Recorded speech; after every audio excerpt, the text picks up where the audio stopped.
ഞാൻ റെയിൽവേ സ്റ്റേഷനിൽ വന്ന് ട്രെയിൻ കാത്തു നിന്ന് കയറിയിരിക്കുകയും ആദ്യം പോകാമെന്നൊക്കെ വിചാരിച്ചിരുന്നപ്പോഴാണ് എനിക്കപ്പുറേ കടന്നിരുന്ന ട്രെയിൻ കടന്നുപോയത്. എങ്കിൽ കുറച്ച് ജനാല കാഴ്ചകളൊക്കെ പകർത്താമെന്ന് വിചാരിച്ചു. നമ്മുടെ ദേശീയ പതാകയാണ് കാണുന്നത്. അത് റെയിൽവേ സ്റ്റേഷന് മുൻപിലെ കാഴ്ച. അങ്ങനെ ഇരുന്നപ്പോഴാണ് ഒരു കാക്കയെ കണ്ടത്. ഈ കാക്കയ്ക്ക് എന്താ പ്രത്യേകത എന്ന് നോക്കിയപ്പോഴാണ് ആ കാക്കയ്ക്ക് ഒരു കാലേ ഉള്ളൂ. സൂക്ഷിച്ചു നോക്ക്, നമുക്കത് കാണാം. എങ്കിലും അവിടെ നിന്ന് ഭക്ഷണമെല്ലാം പെറുക്കി അവിടെ ഒരു ജീവിതം കഴിച്ചു കൂട്ടുകയാണ് ആ കാക്ക. ഇതേത് റെയിൽവേ സ്റ്റേഷനാണെന്നല്ലേ? യാത്രികർക്കറിയാം, ഇത് ഏറ്റവും തിരക്കേറിയ ഒരു റെയിൽവേ സ്റ്റേഷൻ തന്നെയാണ്. എറണാകുളത്തെ സൗത്ത് റെയിൽവേ സ്റ്റേഷൻ. കുറച്ചധികം യാത്രക്കാരുണ്ട്. ഇപ്പോൾ തന്നെ ഒരു 2 ട്രെയിനുകൾ ഇതുവഴി കടന്നു പോയിരിക്കുന്നു.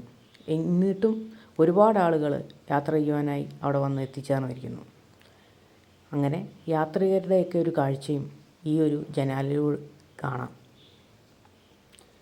റെയിൽവേ സ്റ്റേഷൻ്റെ ആ ഒരു സായാഹ്നത്തിലെ ഒരു കാഴ്ചയാണ് നിങ്ങളിപ്പോൾ കാണുന്നത്. അപ്പുറത്ത് അടുത്ത യാത്രയ്ക്കായി വേറൊരു ട്രെയിനും കൂടി എത്തിച്ചേർന്നിരിക്കുന്നു. തിരക്കേറിയ സ്റ്റേഷൻ കടന്ന് ട്രെയിൻ മന്ദം കുതിച്ചു പാഞ്ഞു. അപ്പോഴാണ് ഒരു പയ്യൻ അവിടെ നിന്ന് ട്രെയിനിൻ്റെ വീഡിയോ എടുക്കുന്നു. ഞാനും അങ്ങനെ നിന്ന് വീഡിയോ എടുക്കാറുണ്ട്. ട്രെയിൻ കാഴ്ചകൾ എപ്പോഴും ഇഷ്ടമാണ്. അതുകൊണ്ട് തന്നെ ട്രെയിനിനുള്ളിലും പുറത്തു നിന്ന് ട്രെയിൻ കാഴ്ചകൾ പകർത്താറുണ്ട്. അങ്ങനെ സ്റ്റേഷൻ കടന്ന് നമ്മൾ കാഴ്ചകളിലേക്ക് പോവുകയാണ്. സ്റ്റേഷൻ്റെ ഒരു ബോർഡ് കൂടി കണ്ടു. അതിനുശേഷം ഞാൻ കുറച്ച് നേരമൊക്കെ ഇരുന്നു അവരോടൊക്കെ വർത്തമാനം പറഞ്ഞു. പലപ്പോഴായി യാത്ര ചെയ്യുമ്പോൾ ഏറ്റവും അധികം സൗകര്യപ്രദമായ ഒരു ഉപാധിയായിട്ടാണ് ഞാൻ ട്രെയിൻ യാത്രകളെ കാണുന്നത്. എന്നാൽ അതേ ഞാൻ തന്നെ ഈ ട്രെയിനിലെ പോരായ്മകളെക്കുറിച്ച്, കുറവുകളെക്കുറിച്ച്, പരിഹരിക്കേണ്ട കാര്യങ്ങളെക്കുറിച്ച് എല്ലാം പറഞ്ഞുകൊണ്ട് വീഡിയോ ചെയ്തിട്ടുണ്ട്. നമ്മുടെ നാട്ടിലെ ഏറ്റവും ഉപയോഗിക്കുന്ന ഒരു ഗതാഗത മാർഗമെന്ന നിലയിൽ റെയിൽവേ മേഖല ഒരുപാട് മെച്ചപ്പെടേണ്ടതുണ്ട്.